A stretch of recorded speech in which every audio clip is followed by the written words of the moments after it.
did you want to do a roll call of the sub-basin members? We're just going to look and see who's attending, right? Sure. Yeah, I can do that. Okay.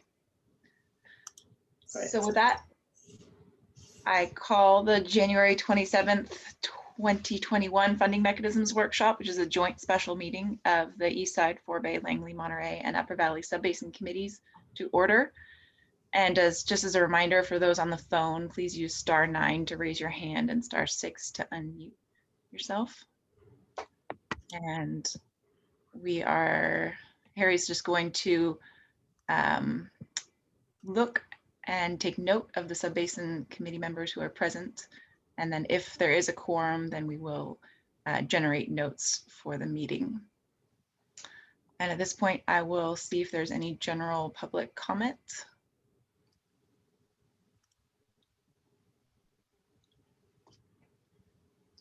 Not seeing any raised hands. Oh, never mind. Thomas Versick has his hand raised. Okay, hi, Tom. Yeah, hi. Just a quick note, your agenda does say there's a roll call, and I'm not insisting that it occur, but I think it would be useful if there is a quorum to so announce in any particular committee. And then I'm assuming the minutes will reflect which members attended.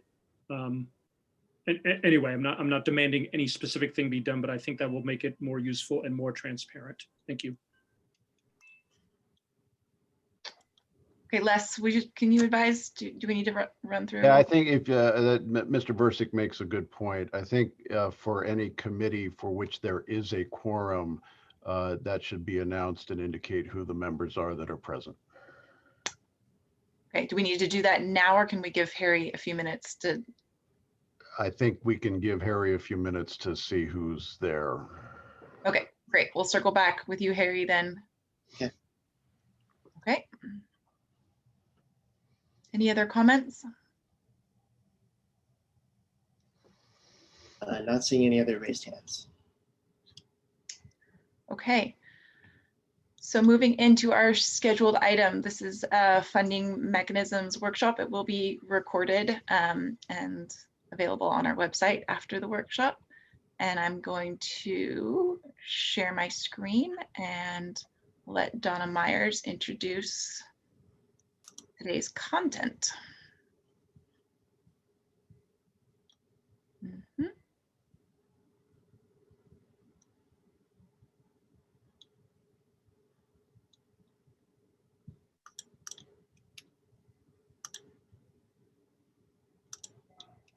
Okay, do you see the slides? Yes, we do. Thanks, Emily. Wonderful.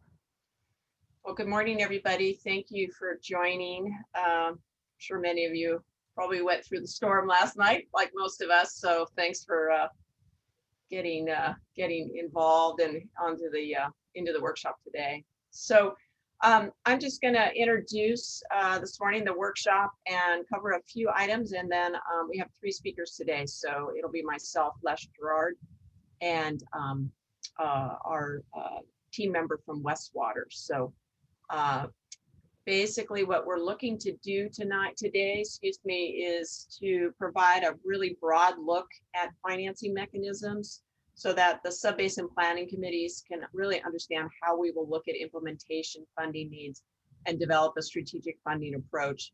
And we're really sort of working in 2 worlds. We need to do this as an agency, but of course we also need our GSPs to represent and communicate to Department of Water Resources that we do have a plan on how we will get there. So this will be a pretty broad overview of the funding mechanisms and alignment that the agency needs for achieving and maintaining sustainability for the basin.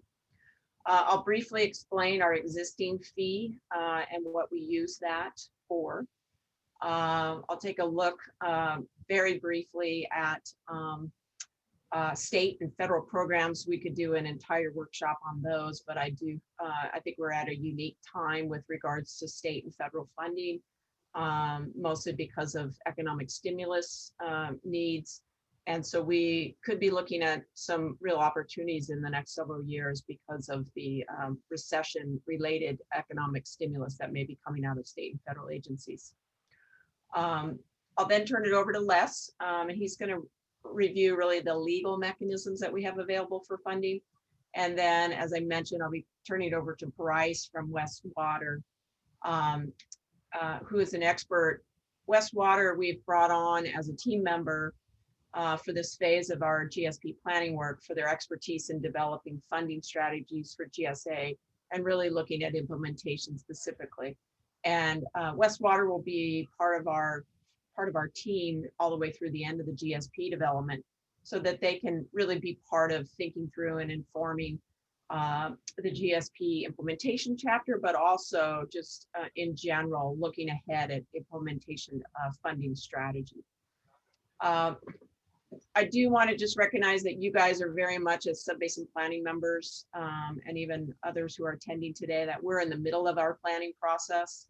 But I do want to recognize that this information is presented so that you kind of get a broad overview, as I mentioned earlier, and that we communicate adequately in our plans, that we do and understand the different types of funding that could be utilized to successfully get to sustainability. So that's kind of the broader framework that we'll discuss these things today. Emily, why don't you go to the next slide? I think, Emily, you're going to jump in here and just go through a little more detail with regards to actual sub-basin planning work right now. Sure. Just wanted to build on what Donna just referenced to today being a really broad overview of funding mechanisms very generally. At our specific sub-basin meetings coming up in March and April, we will then dive into sub-basin specific funding mechanism conversations. But really what needs to go in the GSP is really our general approach. We're going to document the conversations that we're having about funding mechanisms. If we can get some really high level general direction from the sub-basin committees, that's what will be included in the GSP, really just to communicate to DWR that we have a plan. But really, even when we get to the sub-basin specific conversations, it's still going to be very high level. And these conversations will continue into 2022 and beyond.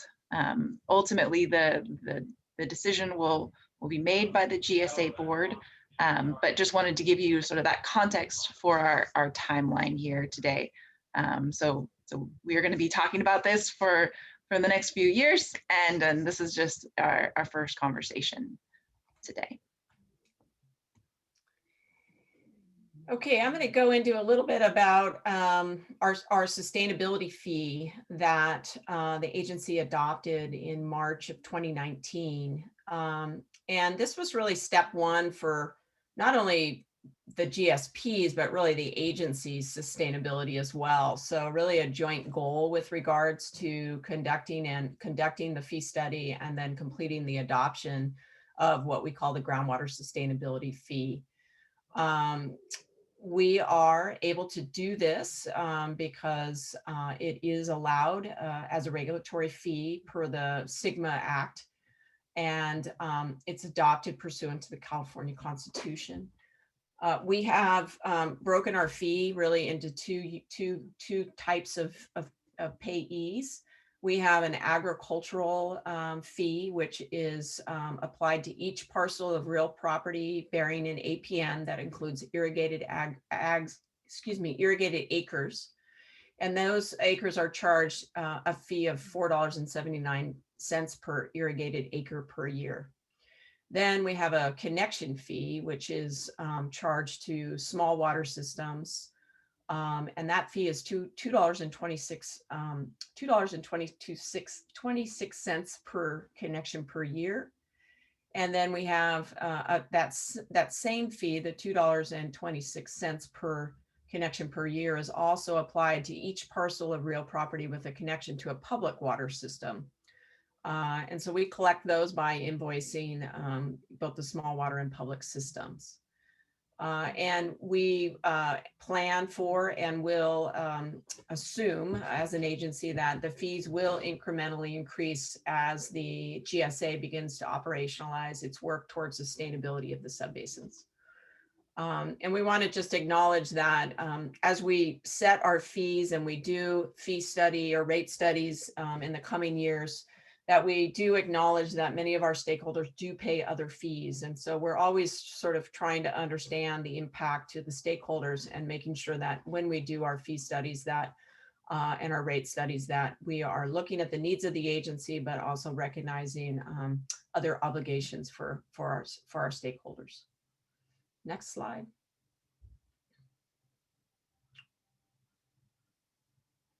Emily, can you advance this slide? There we go. Thank you. So just real quickly, our fee right now raises approximately 1.2 million annually for the GSA. And really the purpose as it was defined when we adopted our fee is really twofold.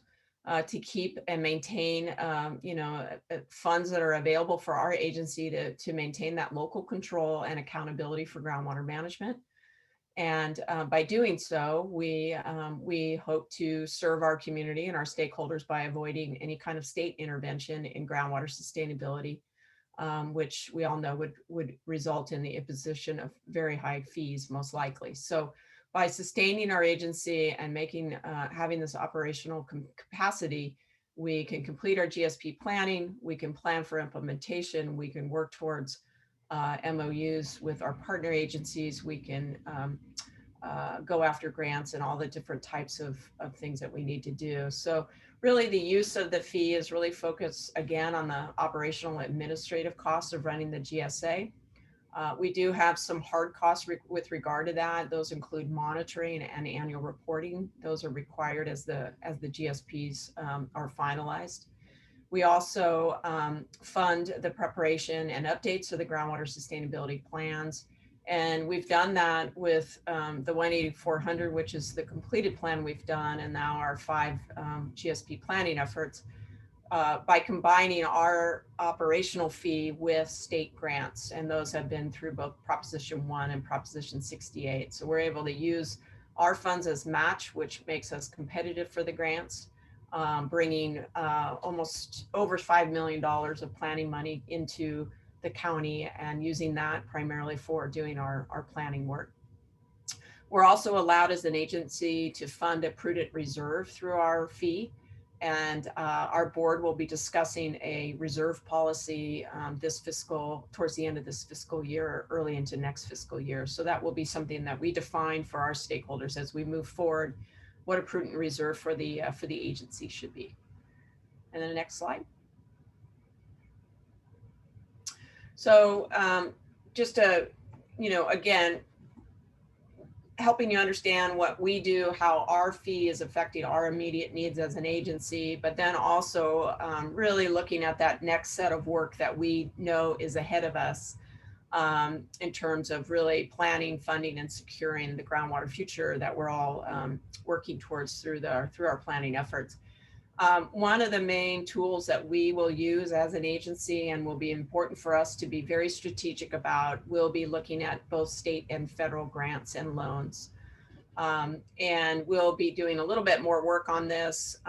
As an agency, we'll be starting up a strategic planning process. We will be looking at some of this type of work through that strategic planning process. But today I want to stay pretty high level in terms of grants and loans. As I said, I think we could do an entire workshop, a half-a-day workshop on grants and loans. But the kind of key things that I think we want to really get in front of you today is that from all outlooks, the state of California is going to continue to support robust grant and loan programs, and that we have full expectation that these opportunities are going to continue.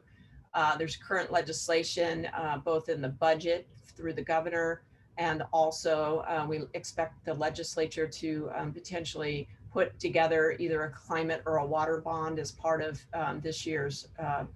either this year's budget or going into 2022 as possibly a voter approved package for either climate or water funding. And both of those would service us. The one thing we want to keep in mind is if we're looking at climate issues in California, sea level rise, which of course is affecting the 18400, is good money for us. We don't need to always use just groundwater money, but we also want to look at those other types of funds that might be coming out of the state and what those mean to our particular groundwater aquifers and the basins that we're trying to manage. I mentioned earlier when I started the discussion that we all anticipate, and Gary saw this after the 2008 recession, as did many folks who were in government, which is that oftentimes as we are coming out of a recession, that infrastructure grants become available as a means of stimulus. And so being what they call shovel ready will be really important for us. And to the extent that we can do that, we're starting to scope that shovel readiness in terms of how we get ourselves positioned for that. But between what we expect to be either, as I said, climate or water types of bonds coming, we anticipate also probably federal grants with regards to infrastructure and probably state grants as well. One of our key things when we think about grants and loans, we just completed a grant just last month with in partnership with Monterey County Water Resources and also Monterey One Water, is really understanding what the partnership roles are. And then the key is really maximizing both our match, but also other requirements of the grant. So it could be, include things like monitoring programs. It could include things like existing infrastructure, various things that we can look at that our partners can bring, things that we can do. We may, for example, pay for the preparation of the grant, knowing that our partners may be coming in with that matching information or matching grant monies or with a robust monitoring system, for example. So our partnership analysis is incredibly important. It's not just saying we'll work together, but really strategically understanding how we have value added to each other and make any grants that we do go after as competitive as possible. Loans we'll be looking at as well, more longer term, but unless we'll go into this a little bit, but those are also very much, we need to really understand what our declared revenues are going to be for repayment of that. So I would say as an agency, those are a little ways out for us.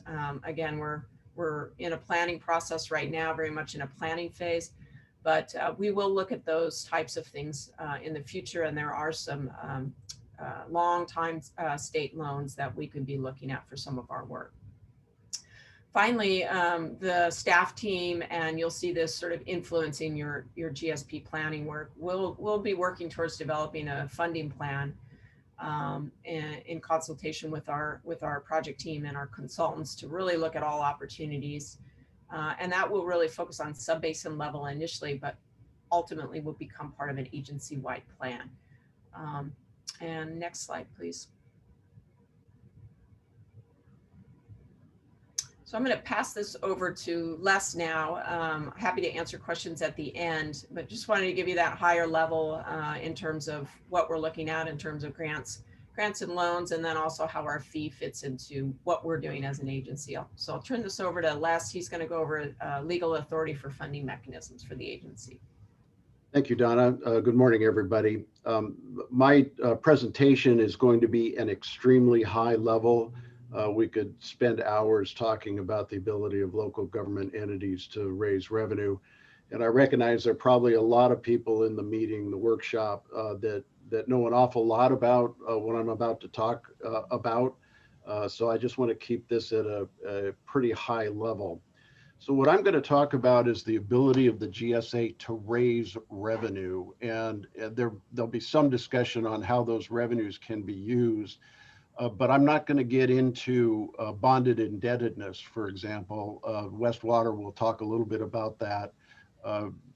Revenues raised can be used to issue debt by the GSA that can be used to fund capital projects or other activities. So this is just about how we raise revenue and some limitations on how that revenue can be used. So the California Constitution limits how local government entities can raise revenue. Those limitations are set forth in Articles 13 and 13A through D of the California Constitution that talk about taxes, assessments, and fees. So you all recall Proposition 13 way back when was the first attempt to limit how local government entities could impose or raise property taxes.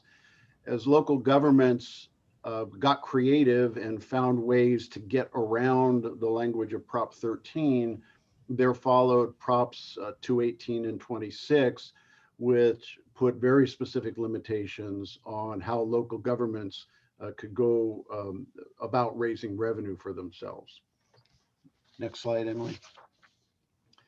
So there are 4 general methods of revenue raising that are available to the GSA. There are other methods that are available to other government entities, but our GSA basically has 4: taxes, benefit assessments, fees, and fines and penalties. And I'll talk first about taxes. So under the California Constitution, our GSA is a local special purpose district. General taxes are levied for general revenue raising purposes and only require a majority vote of the electorate. So basically a general tax is raised, it goes into the treasury of the local government entity, and the legislative body of that local government entity determines how to spend that money. The GSA cannot impose a general tax.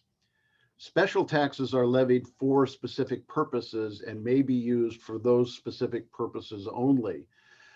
Going back to general taxes, your ad valorem property taxes and most of your sales taxes are general taxes. Examples of special taxes would be a parcel tax that's levied for a specific purpose, or some components of sales taxes. You'll see local governments imposing a 0.25%, 1/8% addition on their sales tax for a specific purpose. So those are special taxes. Special taxes require a 2/3 vote of the electorate, not just property owners, but the entire electorate within the jurisdiction of the taxing entity. Next slide, please, Emily. Assessments or benefit assessments may be levied solely based on the special benefits that are conferred on the persons or entities that are assessed. They can't be used for general benefits. General benefits are things that are typically available to the entire community generally, such as police and fire. The assessments require the identification of the special benefit to be conferred. That's typically a capital project and a description of how that capital project provides the benefit. But special benefits are not necessarily limited to capital projects, but that is typically what they're used for, at least in my experience. Again, the assessments require the identification of the cost of the benefit, the zone of the benefit, and the method of calculating the assessments to be levied. And I would point out that not all who are assessed the benefit assessment receive benefits in the same proportion. So the assessments may vary depending on where the property to be assessed is located. The Constitution requires the preparation of an engineer's report that details all of these factors, and the imposition of the benefit assessment requires a public hearing and is subject to a majority protest. So what happens when an entity wants to impose a benefit assessment, they have to mail a notice to the people or properties to be assessed, and included in that mailing is a notice of the public hearing and a ballot. And the ballot will indicate whether the person or entity is in support or is opposed to the levying of the assessment. The ballots can either be mailed in or actually delivered at the public hearing. And once the public hearing is held, then there's usually a timeout when the ballots are calculated or counted. If the number of ballots that are submitted are in opposition to the levying of the assessment cannot be levied. So it's important that ballots be returned if you are either in favor or are opposed to the assessment, because it depends on the number of ballots that are received and that get counted. Next slide, please. So fees can be levied for a variety of purposes. For example, funding a regulatory program or providing a product or service. There are other types of fees that won't be applicable to the GSA, but these are the two types of fees that might be applicable. Fees are not subject to a vote or protest proceeding, but they cannot exceed the cost of running the program or the cost of providing the product or service. So SGMA is in and of itself a regulatory program. There are some legal scholars out there that also consider it providing a service, i.e. the service of getting your aquifer or your basin to sustainability. I don't subscribe to that view of it, but I do agree that it is in and of itself a regulatory program that is implemented through state law. But the GSA can implement other regulatory programs. For example, extraction reporting or other management actions that would need to be implemented by the adoption of an ordinance by the GSA Board of Directors. And discrete fees can be charged for each of those regulatory programs. For example, if the GSA were to require extraction reporting, and I'm putting aside for the moment that the agency, the Water Resources Agency, already has their GEMS ordinance. So I'm just talking in the abstract. If a extraction reporting program were to be implemented, the GSA could require a permit for that. There would be costs associated with the issuance of the permit, either going out and actually taking recording the extraction from the metering device, or checking the self-reporting information that comes in, and then going after people that choose not to report when they have to. So all of these things are costs associated with running a regulatory program. A fee can be imposed for that, but it cannot exceed the cost of running the program. In other words, you can't make a profit off of running your regulatory program. At some point, the GSA might be providing a service or a product, for example, water, and a charge can be levied for providing that service or that product. For example, the Water Resources Agency has a water delivery charge for CSIP. That is a charge for the product that is received from the CSIP project, i.e. the water.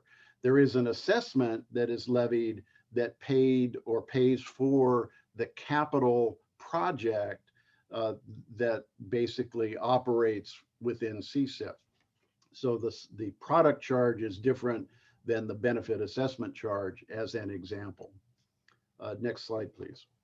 Oh, actually, before we move on the fee issue, SGMA has a little bit of a twist in it. It has a discussion of the levying of fees by a GSA. If you levy a fee prior to the adoption of a groundwater sustainability plan, you have to have a public hearing, but there's no additional requirements beyond that. For some reason, SGMA has in it a specific discussion of levying an extraction fee after you adopt a groundwater sustainability plan. And that requires certain noticing requirements under the California Constitution under Proposition 218, which is Article 13D. I'm not sure why they did it that way, but it's limited solely to an extraction fee. And it was probably because an extraction fee is a very unique thing that we have to follow these very specific noticing requirements. Next slide, please. So finally, there's the concept of fines and penalties. Fines and penalties imposed for a violation of a local entity's law or regulation are not considered taxes or assessments or taxes or assessments. They're a form of a fee that can be imposed without either a protest proceeding or a vote of the electorate. So if the GSA were to adopt an ordinance, for example, requiring extraction reporting, not extraction limitations, but just extraction reporting, and somebody does not comply with that requirement, the GSA could adopt as part of that regulatory program a fine or penalty for not reporting. And that fine or penalty could be per day, it could be cumulative. There are a lot of different ways to set that up. What happens though is that there must be a due process provision that allows for a hearing for the person against whom the fine or penalty is levied. They have to have the opportunity to explain why they didn't violate the regulatory program or the ordinance or the regulation. A lot of times that is done through an administrative law judge. There's always the opportunity also to contest the levying of the fine or penalty in the local courts. Fines and penalties must be put back into the program. And if you have a lot of fines or penalties, obviously that could reduce the level of the fee, but that's a relatively uncertain revenue stream year over year. So it's not really prudent to plan on that. And one thing is you can't budget specifically around levying of fines and penalties. You have to budget based on the fee you charge. And then if you do get some fines or penalties, that can go back into the budgetary calculation. But you shouldn't base your budget on the fact that you're going to collect fines and penalties. So that concludes my presentation. And again, I'm happy to answer any questions at the end of the presentation.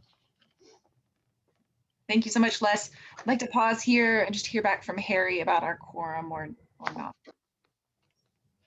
So far, we don't have quorum for any of the sub-basin committees, though I see 2 phone numbers in the attendees. If either of you are a sub-basin committee member, could you just press *9 so I could identify you? But other than that, no quorum.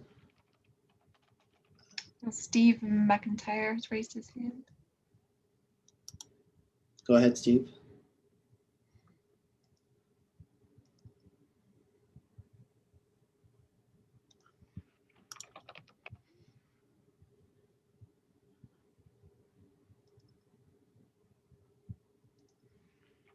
Steve, I've asked you to unmute.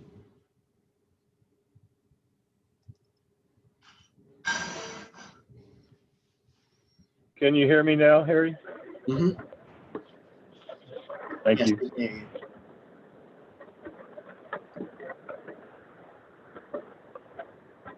Did you have a question for me on? Oh no, we identified. We know that you're in the audience. There are just other. We're trying to see if there are any other sub-basin committee members out there, but I have your attendance noted, so thank you. Okay, great. Thank you. Sorry about that. Okay, so if we don't see any other raised hands from folks on the phone, then we will assume that you're not sub-basin committee members. And then we don't have any quorums of any of the sub-basin committees. Nope. Since we don't have any quorums, this will just be a public workshop without convening any of the sub-basin committees. Great. Thank you, Les. Okay, and I saw Bryce pop up. Bryce McAteer with Westwater will be presenting next. I will stop sharing and hopefully you can share your screen, Bryce. Very good. Yes. Let me just begin this here. And if you wouldn't mind just letting me know if you see my screen, and then we should be ready to proceed. Great. I see your screen and I think we're ready to go. Wonderful. Well, thank you all for the opportunity to participate in this panel and workshop. Really, my role today is to present the concept of pumping fees, provide some examples as to what pumping fees may look like in terms of different formats and how the GSA could use those to fund specific projects and implement these fees, as well as broach very briefly the subject of water markets. Oftentimes we've heard, at least based off of our work as Westwater, an interest in developing groundwater markets or markets that also incorporate other things such as recharge credits and surface water. And it is a strategy that several GSAs are looking at or are in fact currently implementing to allow them to manage in an economically efficient manner the groundwater resources within their local basin. So just a little bit of background about myself and my firm, Westwater Research. We are a water resources consulting firm focused on water resources economics, transactions, and policy advising across California. Specifically, we're involved in major projects such as groundwater banking projects and storage projects, assisting federal agencies and public agency partners in evaluating those sorts of projects. And we've also assisted GSAs and GSA member agencies in considering SGMA strategies and implementing their SGMA strategies, including here in the Salinas Valley Basin, where we assisted in the development of the 18400 GSP and are currently engaged to help the 18400 sub-basin explore different funding strategies. And so really our role in this in a lot of areas is to bring the financial perspective to assist local agencies in considering different funding strategies and also implementing sustainability programs to help them achieve their goals. I myself am located out of our Sacramento office, and my colleague Matt Payne may also be joining me on the call today as well.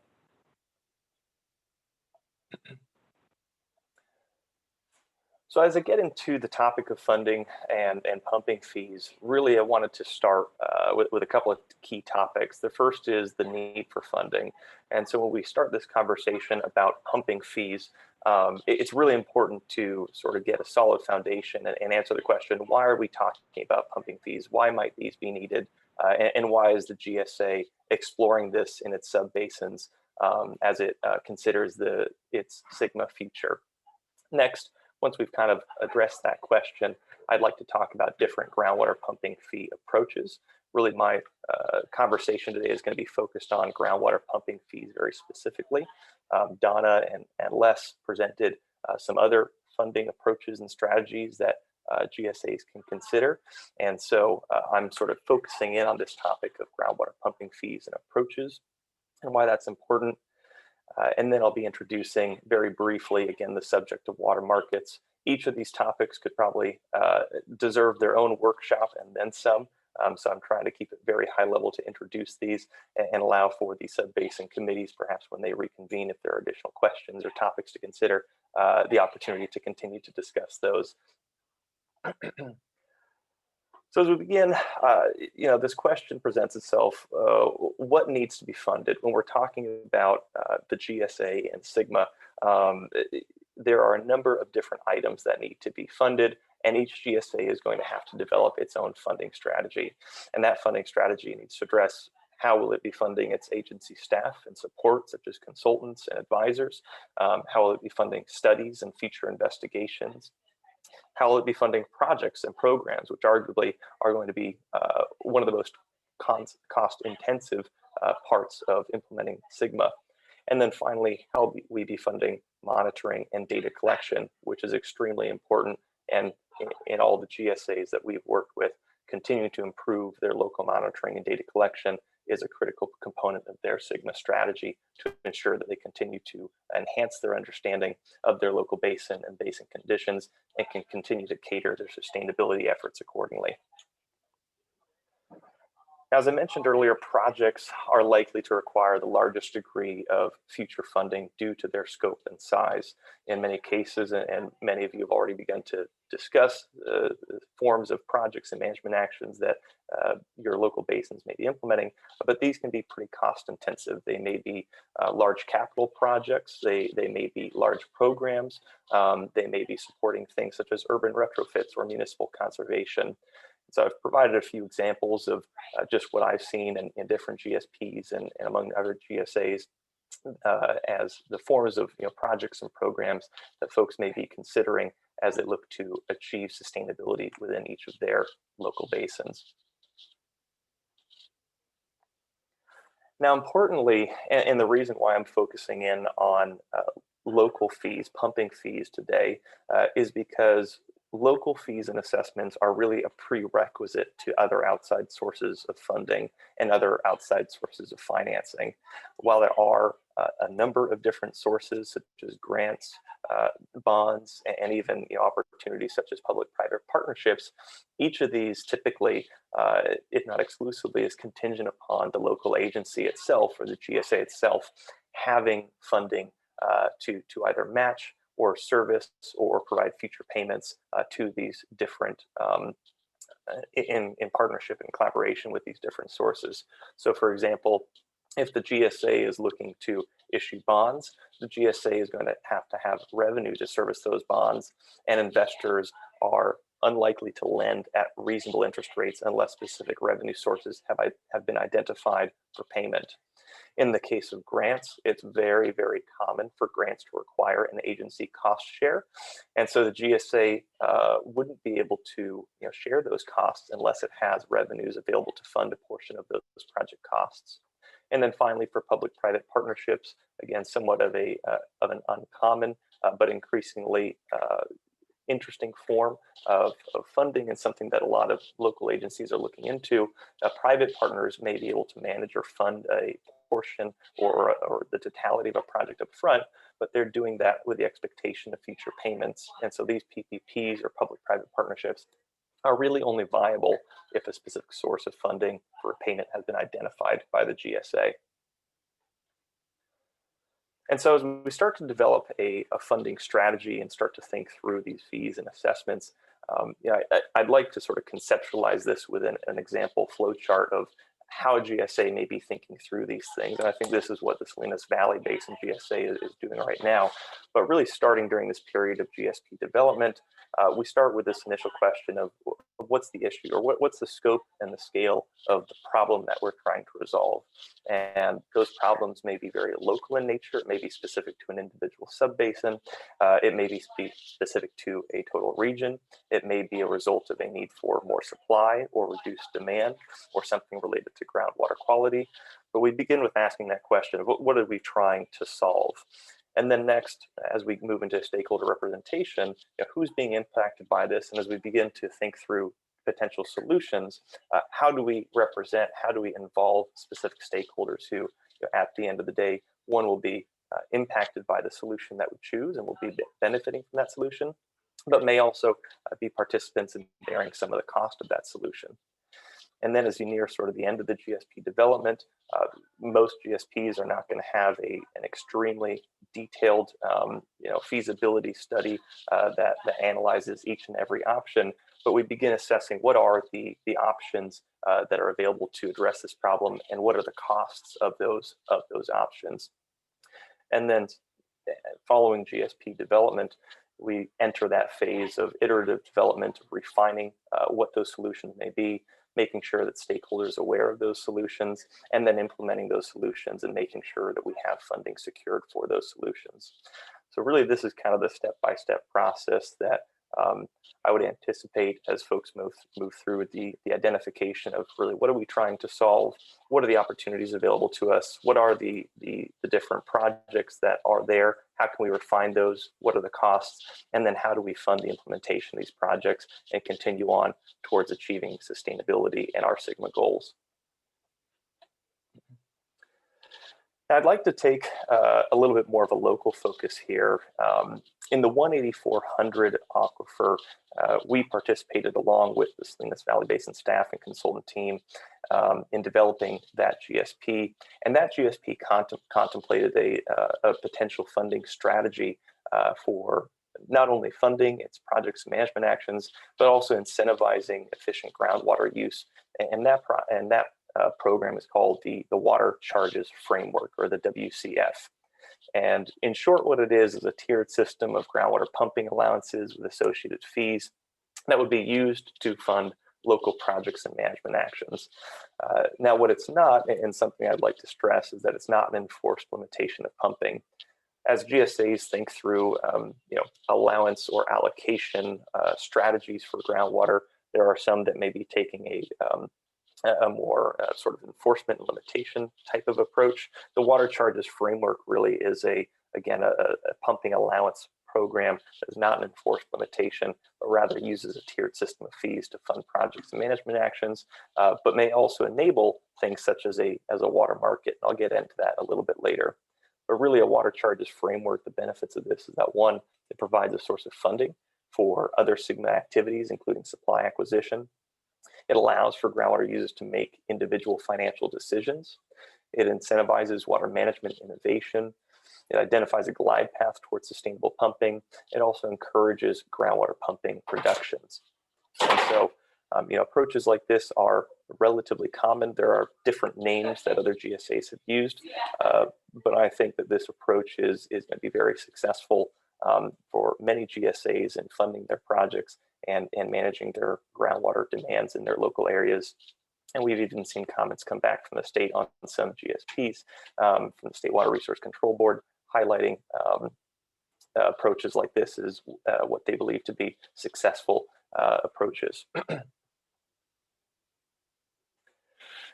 Now, in forming a water charges framework, I look at the water charges framework as a structured program where you can really build individual components on top of one another to meet a local basin's individual needs.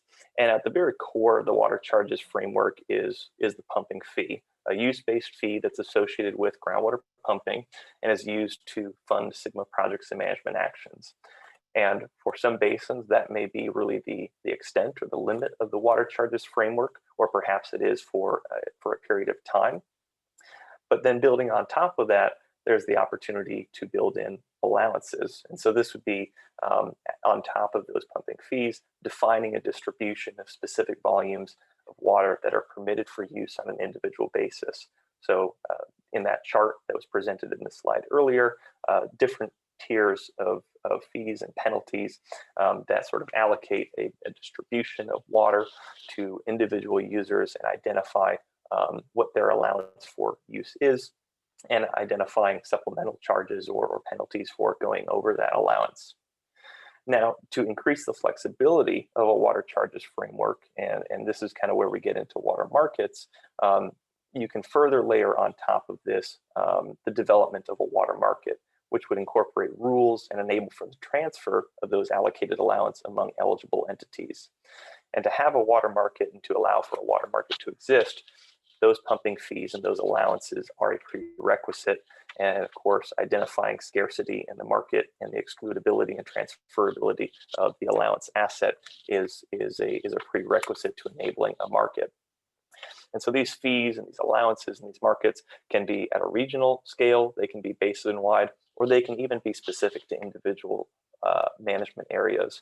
But as we talk about the water charges framework, I want to remind folks, again, depending on the local situations and the needs of an individual subbasin, building in those structures may be limited to simply a pumping fee for the local region, or it could build all the way up to a water market.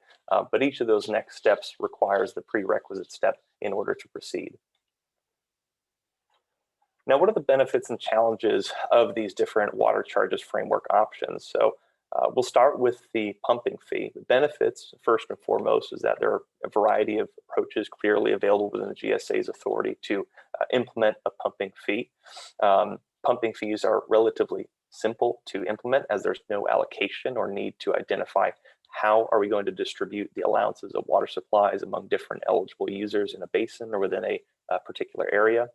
They can be used to finance projects, which, as we identified earlier, is going to be really important and likely the most cost-intensive portion of a GSA's SGMA implementation. And then finally, pumping fees provide a financial signal that incentivize decreased pumping. And so by providing a financial signal or essentially a cost for groundwater pumping, it will incentivize local users to think differently and continue to use their water supplies more efficiently as we collaboratively and as a community move forward in achieving sustainability. Now, there are some challenges to be aware of. First, the fee basis may not be considered equitable, so there's always a good deal of work that should be going into how that fee is being developed. And then two, there's not really a concept of nor a penalty for overuse of groundwater supplies. And in areas that are critically overdrafted or that are dealing with declining water tables, it may be important to identify overuse and what is the volume of water above which we shouldn't be pumping, and really encouraging folks to limit their groundwater usage below that potential limit. As we move on to sort of the second iteration, or we build on this, if we incorporate allowances, the benefits of an allowance is that it adds an incentive to decrease use. It ensures more precise monitoring of groundwater use and withdrawals, as you'll have to be accounting for the individual use of specific eligible users. And allowances identify a pathway towards sustainability by acknowledging limits, by essentially having an allowance saying this is the limit at which you're allowed to pump, and above that there are additional costs or charges and fees. It identifies a glide path, or can be used to identify a glide path towards sustainability. And again, allowances through this structure don't actually have a firm cap on production, but again, incentivize and provide a pathway towards achieving sustainability. Now, the challenges here are that as you incorporate an allowance, allowances are less flexible and economically less efficient than a market. Allowances essentially would ration individual users to specific volumes of water that they can use for a specific fee, but that's economically less efficient than allowing for the transfer of those, where in some cases, if a user needs more, they could work with a neighbor or they could work with another partner in the area to transfer that unused surplus.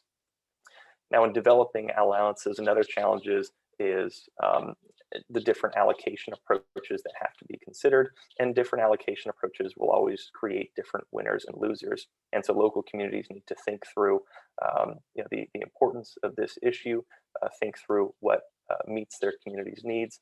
And I understand these committees here today have had some discussions already about different allocation approaches, and so you're well informed already as to the different things to be thinking through when developing an allocation approach.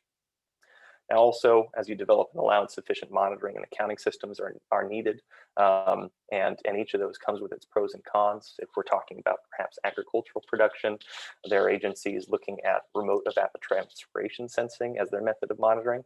There are others that are looking at metering of wells, and so thinking through those monitoring systems, their benefits, their costs, their challenges, all of these things are extremely important when moving towards allowances. And then finally, messaging around pumping reductions is really important.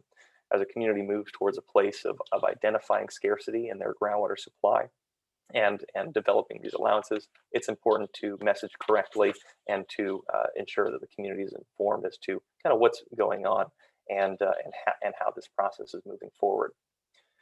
Now, the third and most dynamic form of the water charges framework would be incorporating a water market on top of these two prior prerequisite items, the pumping fee and the allowance. And a water market really enables for the maximum flexibility to adapt to limited supply conditions.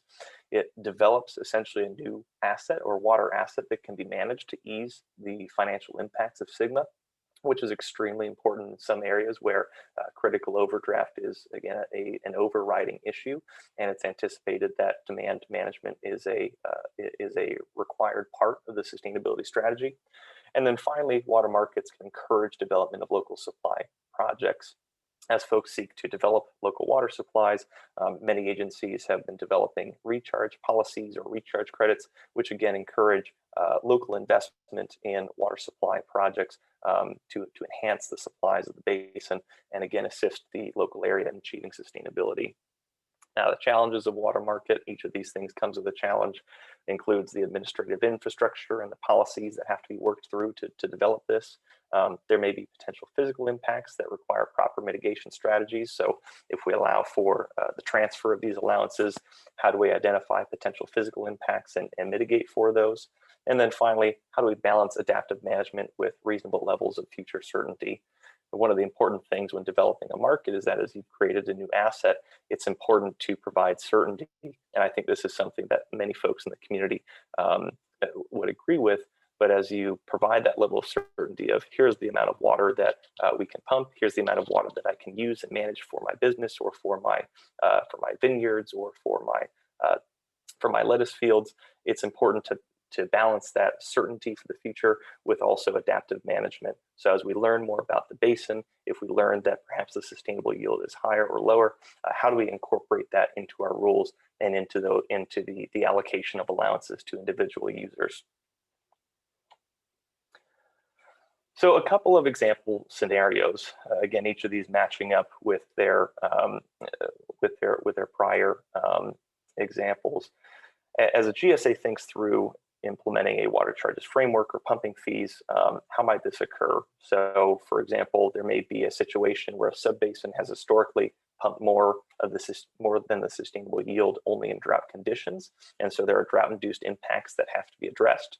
And so there could be fees that are associated with promptly addressing those drought-induced groundwater impacts and doing so in a way that's scalable and in place and ready to be implemented in an on-demand fashion. An example of this actually comes from Texas in the Edwards Aquifer.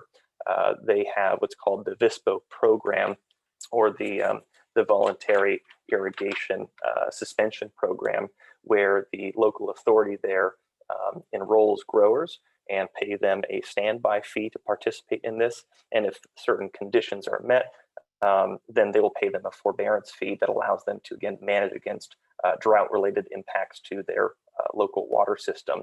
And so that could be one example of a fee and project program. Now, moving on towards a more regional fee program, there may be a subbasin or a portion of a subbasin that has sustainability issues that are present in most or all year types. And so the causes of those things need to be addressed. And so a fee program would allow for projects and management actions to be implemented that balance the water budget and manage the impacts over the entire implementation period of SGMA.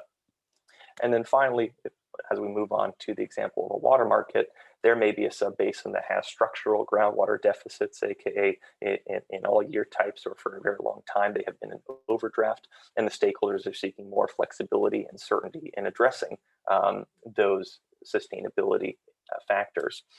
And so because this groundwater overdraft is causing impacts that need to be addressed, an agency could develop a water market as part of its water charges framework that allows for projects and programs to be funded, but also enhances the options available to individual water users to manage their own water supplies and be part of the sustainability process in that basin. And so as we move on to a water market, again, this may be applicable or may be desired in some basins and not in others, but what does a well-functioning market look like? And if a particular subbasin or region moves towards implementing a market, what can they expect when they seek to develop a well-functioning market? Well, a well-functioning market, first and foremost, provides certainty, again, by allocating an allowance or allocating a specific volume of use. You've provided certainty to the water users of that area of what they can use. And most of these programs also identify some form of a ramp down or a long-term expectation of what are the water supplies available to us in the future. And this is really important as you're thinking through your business strategies or your growing schedule. I think most folks would like to have certainty in the future as to what they can expect and what may be available to them in terms of their water supplies. And it also may encourage folks to think differently about how they use those water supplies or invest in other projects that enhance the water supplies available to them. Now, secondly, a market creates value and reduces financial impacts. By increasing the flexibility and transferability of an asset, you really help reduce the financial impacts, particularly in areas that are facing systematic deficits in groundwater supplies. And that enables flexibility to think through other options. If I opt not to use this water this year and perhaps provide that surplus of my water to another user, we all have enhanced flexibility in how we're managing through the implementation of SGMA. And then well-functioning markets also incentivize innovation. They help manage and mitigate potential impacts. So again, it's important to think through what may be the impacts of a market in terms of the groundwater impacts. If we're transferring water supplies from one area to another, you're going to want to mitigate for those. And then finally, they recognize scarcity, which is something that in California just based off of our groundwater laws is not something that we've often done unless you enter into, say, an adjudicated situation. There hasn't been a significant or at least an enforced recognition of scarcity. And in some cases, that's really important to do as folks continue to move through the implementation of their GSPs. And so what are the next steps for the Salinas Valley? First and foremost, evaluation. So what are our groundwater conditions and our water budget? And what are the projects and management actions needed to reach sustainability? And I understand that each of the subbasins and subbasin committees are working through these questions right now, complemented by the great work of their staff and consultants. And so really understanding these things and incorporating those into the GSPs is kind of the first step.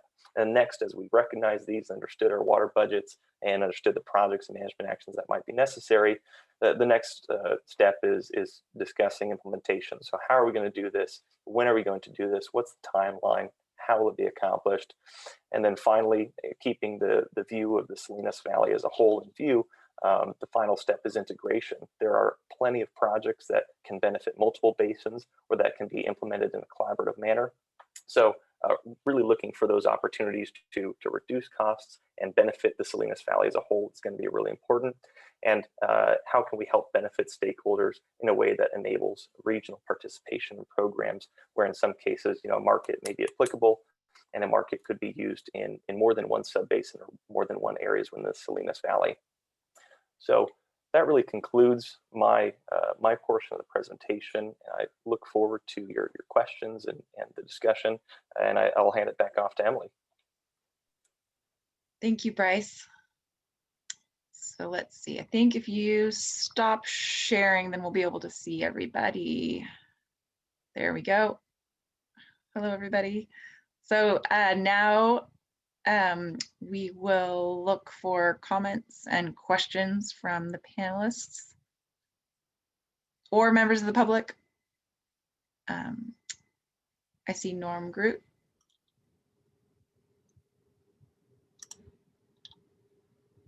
Thank you. Norm Groot, Farm Bureau Monterey. And Bryce, just a quick question, and I think there's a general misconception about water markets. Do those require established irrigation districts to operate those, or can they be operated by essentially any entity or agency?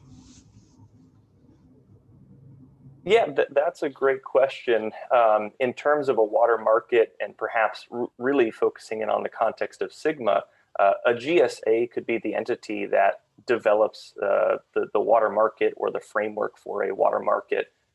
SGMA specifically authorizes GSAs to allocate groundwater supplies, to develop rules for transfers, and that's sort of in a very formal sense.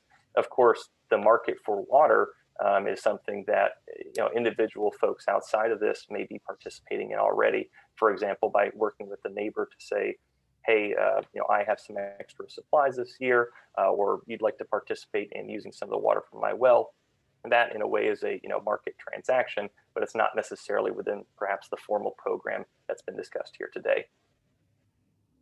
So as a follow-up to that then, since a lot of our issue here is more of a distribution problem than it is necessarily a availability situation, if we have one subbasin that decides they do not need their water allocation for a particular season and puts it on the market, and another subbasin user wants to buy that allocation, but that physical water is not really in that subbasin to extract, how would that water trading system work then?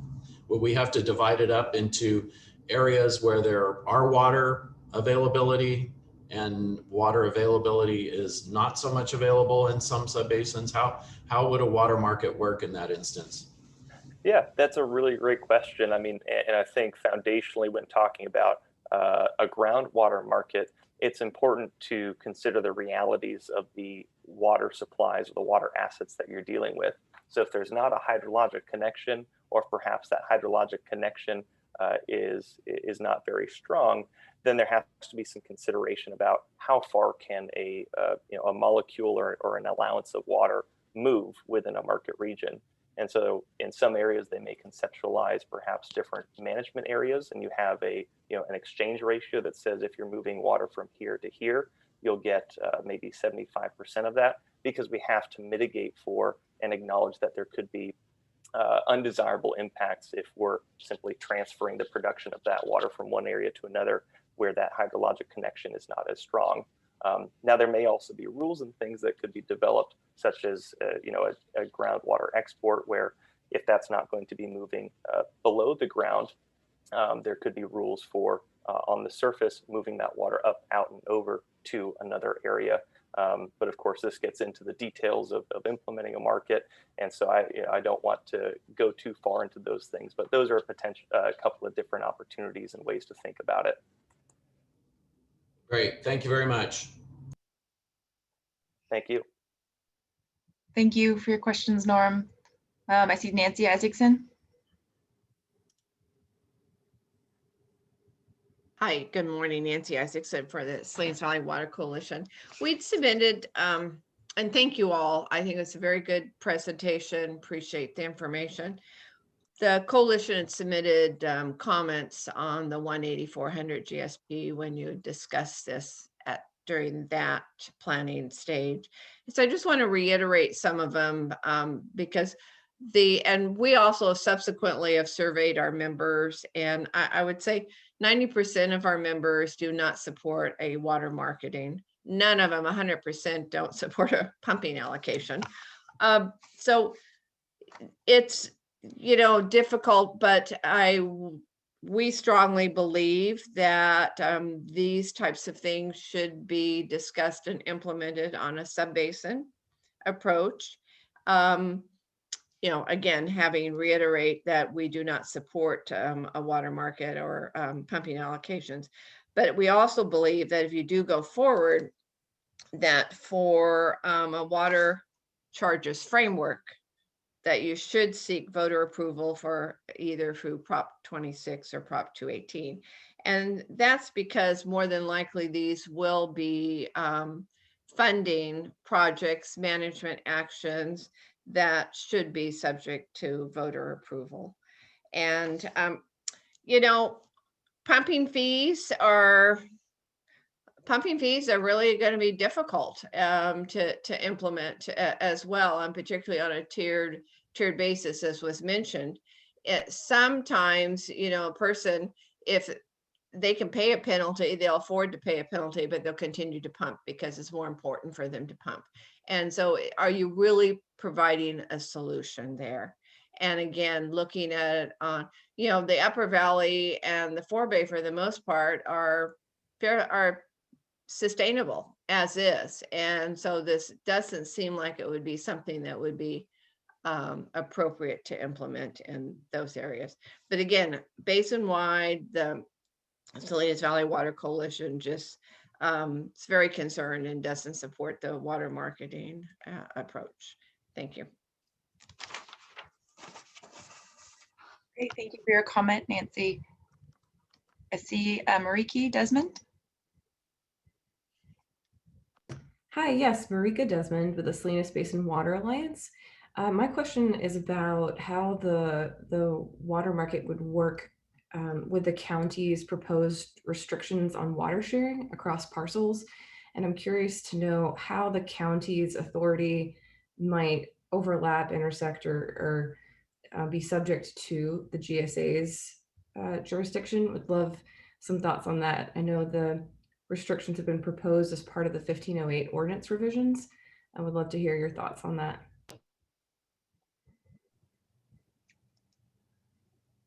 I guess I'll try to take a stab at that. I'm not aware of a county proposal, and a county proposal to prohibit sharing of water across parcels. That was an issue in the seawater intruded area and replacement wells, about where, if you're allowed to drill a replacement well, where can the water from that well be used? But other than that, there's no county proposal to prohibit sharing of water across parcel lines that I'm aware of.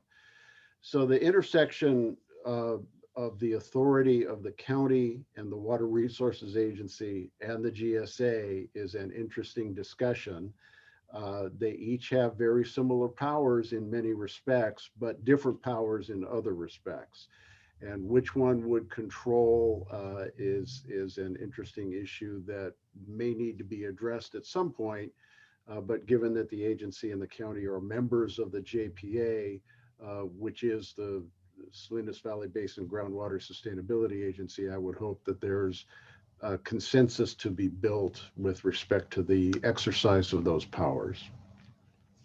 Thank you, Les. I think you're right. I think that was the deep aquifer well. That was the moratorium. They were including some proposals to restrict water movement across parcels.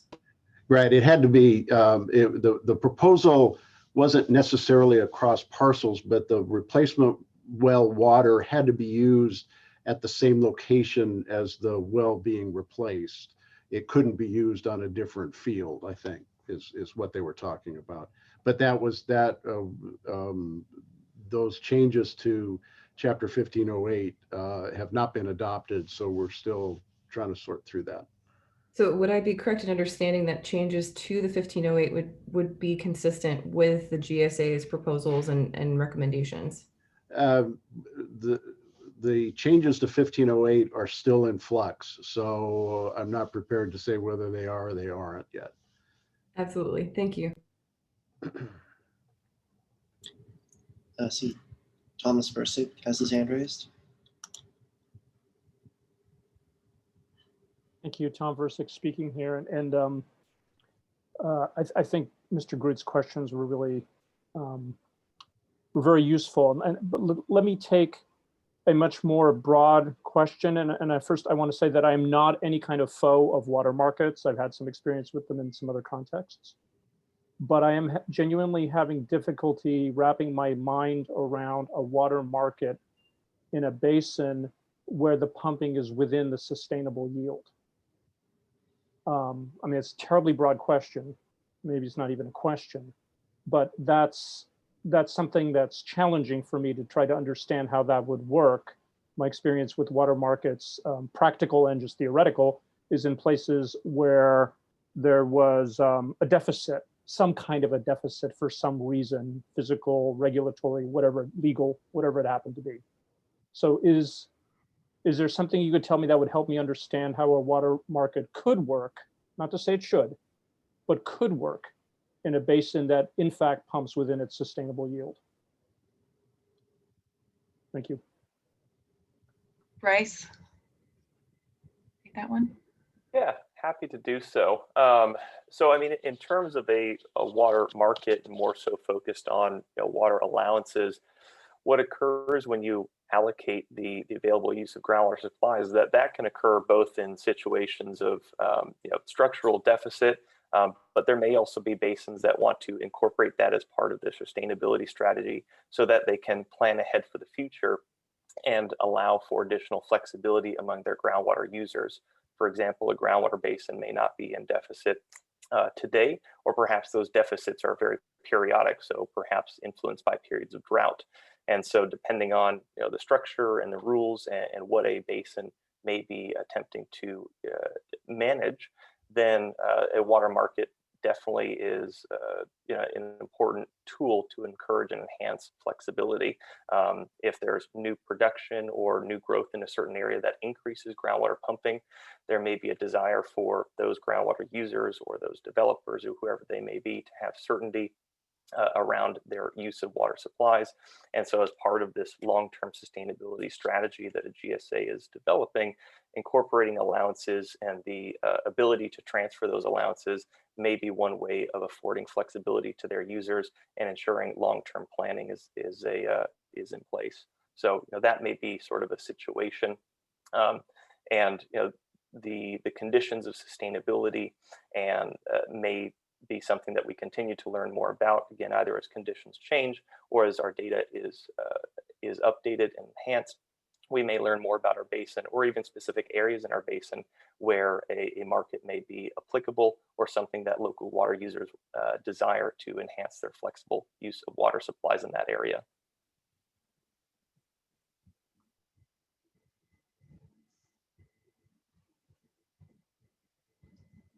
Tom, did that answer your question? Or would you like to respond? Thank you. It tells me why it might be a good idea. I still don't understand, and maybe there is not a good answer, of how it would actually function when there is no deficit. The implication seems to be is that it couldn't, as presently explained.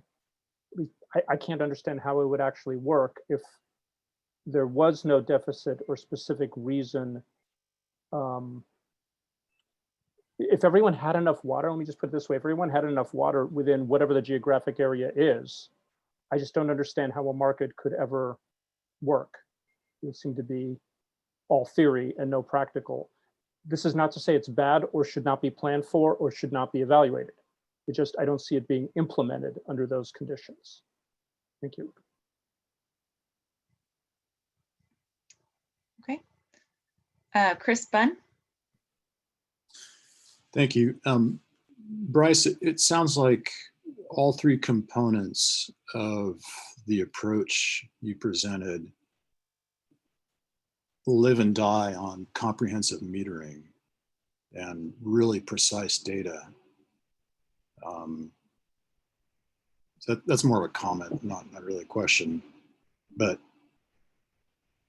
just thinking about it, if we didn't have comprehensive metering, there's just no way you could pull off what you're talking about.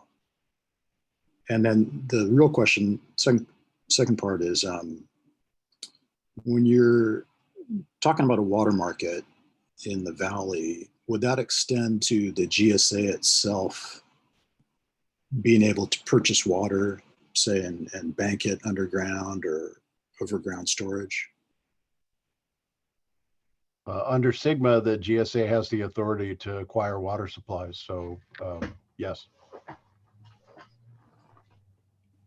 Now, the market or the regulations establishing the market could say the GSA is not going to do that, but just in the abstract, the GSA does have the authority to acquire water. So just to follow up to that, if the GSA was allowed to purchase water, I assume the regulations set up for the water market would not create a competitive environment for the cost of the water. Cost would be preset. I'm just. I'll defer to Bryce, but I would think it would have to be competitive if it's going to work the way it's intended. Bryce, is that right? Yeah, I mean, typically the price for the water supply, if you're just talking about one user transferring their allowance or their allocation to another, it is mutually agreed upon by those users, and there's not necessarily a regulatory statement defining or requiring certain prices. Now, as we talk about those different allowances and the fees associated with them that the GSA may implement, those of course would be set by the GSA and based upon analysis of what are the projects and programs we're implementing and that we need to fund with these fees. But there are examples of areas, for example, in the Mojave Basin, where as one of their, we'll call it a management action to use Sigma terms, the Mojave Water Agency led a program in their basin, which is adjudicated, where they purchased or bought back water supplies to improve the conditions of that local aquifer. So that could be, a strategy that certain areas may think through. And to Les's point earlier about recharge, agencies, GSAs included, but also private users may develop water projects to import or develop stored water supplies, and the rules that a GSA develops in terms of a water market may recognize those as a recharge credit that you can use, or perhaps a recharge credit that you can even transfer to another user. So that's well within the bounds of what GSAs are permitted to do. And when structuring the rules of a market, I would anticipate that many areas, and many areas are actually doing that right now, incorporate rules around recharge credits or banking of water supplies, or even carryover of unused water supplies from year to year. Okay, thanks. The ongoing metering discussion is going to be interesting. Great, thank you, Chris. Any other questions or comments? Norm, please go ahead. Thanks. I'll take a second bite at the apple here and ask about the fee structures themselves. Currently, we have the per acre fee that funds the GSA operations on an annual basis. If we do move to some sort of pumping fee, whatever that looks like, would it be anticipated that that per acre fee would be rolled up into that pumping fee somehow, or would the actual fees for the operations of the GSA remain separate as a per acre fee? I would recommend that the annual operation fee, i.e. the current regulatory fee, remain separate. You'll have to account for each fee separately because the fee cannot exceed the cost of the program. So it should be kept separate in my opinion. Now, it may be possible to roll everything up into a broader program, so to speak, with different components, but you'd still have to calculate individually the cost of each program component, because you wouldn't be allowed to have one program subsidize another one. Does that make sense, Norm? Yeah, it does. That was kind of what I was thinking too, that it was going to get far more complex if we tried to combine all of that into one pumping fee structure, so to speak, and justify all the various different benefits, et cetera. So thank you. That helps. Appreciate it. Great, thank you, Norm. Hey. Yeah, there we go. Hi, Anne. Myrie, please go ahead. Thank you. Anne Myrie, I live in the Upper Valley and have been here quite a long time. It seems to me talking about pumping fees before we have a project to fund is quite premature, because I agree with other speakers that have said it would be relatively hard to convince anyone to go to the extreme of a water market in the Upper Valley, where in my case, we have had permanent crops like trees, which optimally, at least 30 years ago, people thought required 42 inches of water. Some of that can be provided by rain, but in a basin that has not been overdrafted, there'd be, well, first of all, you could curtail your water a little without really harming a permanent crop. So it'd be pretty hard to convince me that I wanted to buy a little extra water for a year or two. I just think we've got the cart way before the horse. I appreciate knowing about water marketing. You've made it very easy to understand. And I think it's applicable in another basin where I operate. But I think it's the cart before the horse, especially in South Monterey County. Thank you, though, for a very understandable presentation. Thank you, Anne. And I'll just respond to that. You know, we've been talking about water markets now as the group, but our intention was to really cover all different funding mechanisms, from grants to, yes, I appreciate that. And you know, and our target audience is, you know, all 5 subbasins, and we will get into specific subbasin topics at our next round of subbasin committee meetings. You know, we will be addressing the water budget and projects, and this will all sort of fit into the broader context of the GSP development. But our intention for this workshop was to really give a high level overview of all the different funding mechanisms possible. And I think, you know, there are a lot of questions around water markets, but that is just one tool in our tool belt. And so hopefully that helps. Anybody else like to respond to that? I think you covered that. Yeah, Emily, I think you covered that. Again, I think right now we're doing a very broad sort of look at really what the tools are out there. And as we narrow into finalizing the GSPs and working with our board and our advisory committee, many of these ideas and tools will be vetted, and really at the subbasin level as the foundational place to think about these things. Thanks again for your comment, And anybody else have any comments or questions?